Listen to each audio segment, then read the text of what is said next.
Hey everybody, Cinephile Mike, your friendly neighborhood cinephile, is here with day 15 of Award Season Review Season 2, and we are moving right along, and it is Documentary Week. I am breaking down some of the contenders to this year's top honor at the Academy Awards in that documentary category, and today's film is no exception. Today, I am talking about distributor Kino Lorber's Four Daughters, written and directed by Kaouther Ben Hania. Now, Four Daughters was not an International Documentary Association nominee for Best Documentary. However, it did win the IDA for Best Documentary Writing and was honored with the Best Documentary Award from the Gotham Awards, and the Independent Spirit Awards have recognized it in the Best Documentary category, and it may be a contender. We are going to get that short list tomorrow, so we'll see if it will continue to have an Academy Awards journey. Additionally, to my Oscar pundits, you see, I'm getting some information that only my true insiders might know. You may remember that Ben Hania's previous feature length film that she wrote and directed, The Man Who Sold His Skin, was a nominee for Best International Feature. So she has Oscar history.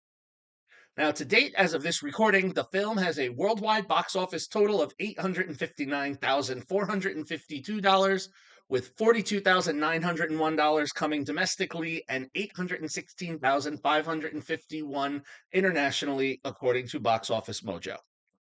Now, Four Daughters tells the story of a Tunisian family, the matriarch Olfa Homrani, and her four daughters, Raman, Gofrain, Taysir, apologies, and Ayla.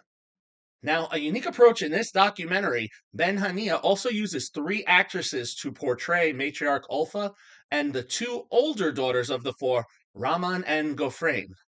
Now, without too much spoiling, this is because the two older daughters growing up and, both following the rules and the beliefs of their homeland, but also challenging them as, teenagers do, they do leave their family in 2015 to join ISIS and are no longer with their mother or two younger sisters. In fact, the mother had the two younger sisters sent away to other family to try to prevent them from following in their sister's footsteps. So the other two actresses play the two older daughters at times, and we have an actress step in to portray Olfa when they're presenting some of these scenes to assist because they may be a little too emotionally wrought for Olfa to recreate. And then embedded within this, we have the two younger daughters giving their accounts of events and charting the family's journey through this period of time. It's a unique approach because not only do we see the actresses, fold into the scenes with the two real daughters, but Ben Hania also includes footage of the actresses, getting into costume, preparing for the scenes, getting direction from Olfa and different factors. So, the film raises some interesting questions about how religious beliefs and a sense of self can impact familial relationships and what happens as a result of these.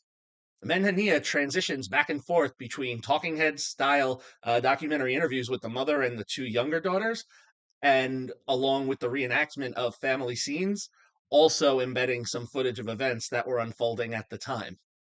Now, unfortunately, given that we don't have all the perspectives, given that the two older daughters are not there to provide their stories firsthand, I won't say as to why. If you want to know, you'll see the film. Uh, it's really hard to see how the balance of accounts is being presented.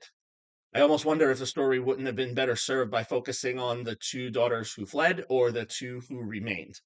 But all in all, it's an interesting journey and story to hear, done in a unique mixed style for the documentary. And I have to say, all of that being said, Ben Hania shows great skill with how she frames the shots and gives us insight to the individuals. And this is evident in the script, especially during the scenes with the reenactments. And as a result of that, it did win the IDA award for documentary writing. So, Four Daughters is a 4 out of 5 stars for me. The approach to this documentary was enjoyable to watch. Not necessarily all of the subject matter, but the approach. So I want to recognize the film for what it did in telling the story. Using the actresses added a unique layer. Now, if you're interested in seeing Four Daughters and haven't yet, it is still available in some select theaters, but unfortunately there is no streaming information available at this time. Thank you for joining me as always. If you like what you are hearing, please subscribe to my channel and spread the word. Help me hit 100 subscribers before we get to the end of the season, before we get to the Academy Awards. That's the goal. We are shooting for the halfway point. We have a little slow build, but you never know. Momentum could happen. There's so much more award season goodness to come.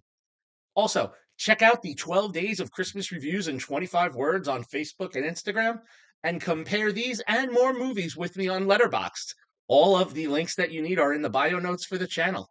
See you tomorrow as Documentary Week continues. And until then, this is Cinephile Mike saying, take a break and watch something new.